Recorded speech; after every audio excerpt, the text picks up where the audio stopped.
ایک آدمی نے مجھے کہا مجھے فحش فلموں کی عادت ہے, اب میں توبہ کر کر کے تھک گیا ہوں, مجھ سے نہیں چھوٹ رہا.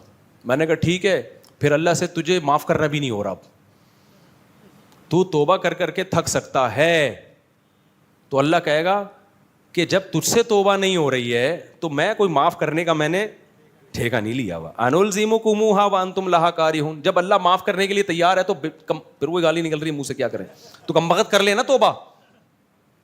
ابے تیرے سے 100 دفعہ گناہ ہو گیا, اللہ کہہ رہے ہیں 101ویں دفعہ توبہ کر, آئندہ نہیں کروں گا, عزم کر اور بچنے کے اسباب اختیار کر, میں 101ویں دفعہ بھی کیا کروں گا, معاف کروں گا. پھر بچنے کی کوئی لڑتا رہے یار, ساری زندگی شیطان سے پھڈا ہے تیرا.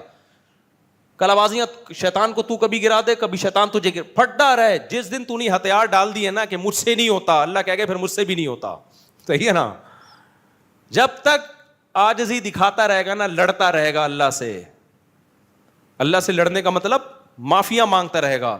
تو اللہ کہتا ہے 100 دفعہ توبہ ٹوٹے, 101ویں دفعہ بھی قبول کروں گا میں. جہاں ہتھیار ڈال دیے مفتی صاحب مجھ سے نہیں چھوٹ رہی, میں چھوڑو یار, اب تو بس چھوڑو, پھر جاؤ جہنم میں. اللہ کہے گا جاؤ. اس لیے بھائی گناہ ہو بھی رہا ہے نا تو توبہ کا تعلق اللہ سے ختم مت کرو, پھر چھوڑو. بد نظری ہو گئی پھر توبہ کرو, پھر ہو گئی پھر توبہ کرو, پھر ہو گئی پھر توبہ کرو. پریشان ہو کے توبہ کرو, کسی بھی طرح سے کرو بھائی, چھوڑنے کی کوشش میں لگے رہنا ہے. کوشش جس دن چھوڑ دی نا تو اللہ کہے گا جب تو خود جہنم پہ مطمئن ہو گیا ہے تو پھر ہم تجھے زبردستی نہیں بچاتے. اللہ تعالیٰ کہ نہیں تو کودنا چاہ رہا ہے, ہم کہیں نہیں میں نہیں, میں اللہ کہتے ہیں میں نے جہنم بھی کسی سلسلے میں بنائی ہے, ٹھیک ہے نا, اس میں بھی کسی کو بھیجنا ہے میں نے, یہ خالی نہیں رہے گی. جیسے ہمارے یہاں گورنمنٹ نلکے لگاتی ہے تو پانی کے لیے, لیکن وہ اکثر خالی رہتے ہیں. تو ہم گورنمنٹ سے کہتے ہیں کس سلسلے میں آپ نے لائنیں بچھائی تھی, گورنمنٹ کہتی ہے سلسلہ چھوڑو, پانی نہیں ہے. تو اللہ کے یہاں ایسی دھاندلی نہیں ہے کہ اللہ جہنم بنا دے اور کہ جائے گا اس میں کوئی بھی نہیں. بنائی ہے اللہ کو پتا تھا اس کو بھروں گا میں انسانوں سے اور جنات سے. اسی طرح اللہ نے جنت بنائی اور اس میں بھی بہت سارے لوگ جائیں گے, 2-4 آدمی نہیں جائیں گے. 2-4 اسکالر کہتے ہیں کہ ہم ہی جائیں گے, ایسا دین پیش کرتے ہیں کہ یہی ہیں باقی سارے گھاس کھا رہے تھے.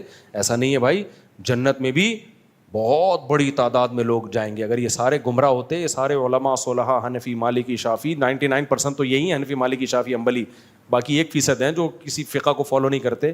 تو اگر وہ ٹھیک ہیں, یہ سارے غلط ہیں, تو پھر تو جنت میں کون جائے گا بھائی, 4-6 آدمی جائیں گے میرا خیال ہے. کہ اصل تو اللہ نے نافرمانی کی یہ برائی ہر جگہ اللہ نے بتائی ہے کہ جو مذہب کو نہیں مانتے خوشیوں میں اترانے لگتے ہیں اور غموں میں وہ ہاتھ پاؤں ان کے مایوسی ہوتے ہیں. فیئوس قنوط, مایوس ہو جاتے ہیں.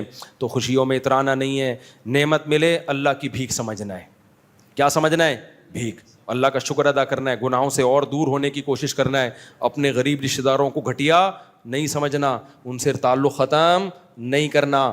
اور جب پریشانی آئے تو بوکھلانا نہیں ہے. کیا کہنا ہے؟ انا للہ و انا الیہ راجعون, ہم اللہ کے لیے اور ہم نے لوٹ کے کس کی طرف جانا ہے بھائی؟ اللہ کی طرف جانا ہے. صبر کرنا ہے اس پہ, بوکھلانا نہیں ہے بھائی. جو مقدر میں تھا ہو گیا. اور ہمیں تو ویسے بھی پریشانیوں میں اس لیے جزا فضا کی اجازت نہیں ہے کہ ہم کون سا اتنے نیک ہیں کہ اللہ میاں ساری چیزیں ہماری سیٹ کر کے چلائے. یا تو ہم سارے بالکل چھٹ چل رہے ہوتے نا, ایک کام تو ہم کرتے نہیں اللہ کے کہنے پہ. پریشانی آتی ہے تو پھر اللہ سے شکایت, یہ کیوں ہو رہا ہے میرے ساتھ؟ تو بھائی تم کون سا ٹھیک چل رہے ہو؟ تو پریشانی میں صبر کرنا ہے, خوشیوں میں آپے سے باہر نہیں ہونا. یہ اللہ اس کے رسول صلی اللہ علیہ وسلم کا حکم ہے. جو نیک لوگ ہیں, دین پہ چلنے والے لوگ ہیں, ان کو صبر کی توفیق ملتی ہے.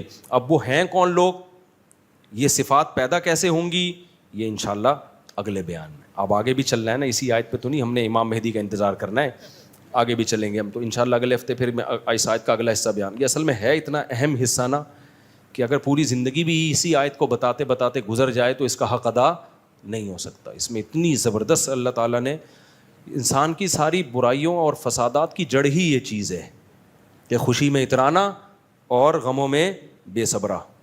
یہ سارے جڑ ہی یہی ہے. اگر برداشت ہوگی نا تو یہ سب کچھ نہیں ہوگا. تو تھوڑے سے پیسے آتے ہیں تو اسٹائل ہی چینج ہو جاتا ہے, اور جب جاتے ہیں تو خودکشیوں کے خیالات آنا شروع ہو جاتے ہیں. تو کھویا مسافر خانہ ہے یار, ٹرین میں جا رہے ہو, کبھی جگہ ملتی ہے کبھی نہیں ملتی, کبھی بس میں جگہ مل جاتی ہے کبھی جگہ نہیں ملتی. سفر ہے, مسافر خانہ ہے, کوئی رہنے کی جگہ تھوڑی ہے. اصل کیا ہے بھائی؟ اللہ کے حکم کو راضی کرنا ہے. تو جنت کی صورت میں کامیابی ملے گی آخرت میں, وہ اصل ہے. اور جہنم کی صورت میں ناکامی ہوگی, وہ ناکامی کیا ہے؟ اصل ہے, اس سے بچنے کی کوشش کرو. تو زکریا علیہ السلام کے بارے میں آتا ہے اسی کی دعائیں مانگا کرتے تھے. اللہ تعالیٰ ہمیں سمجھنے کی, عمل کی توفیق عطا فرمائے.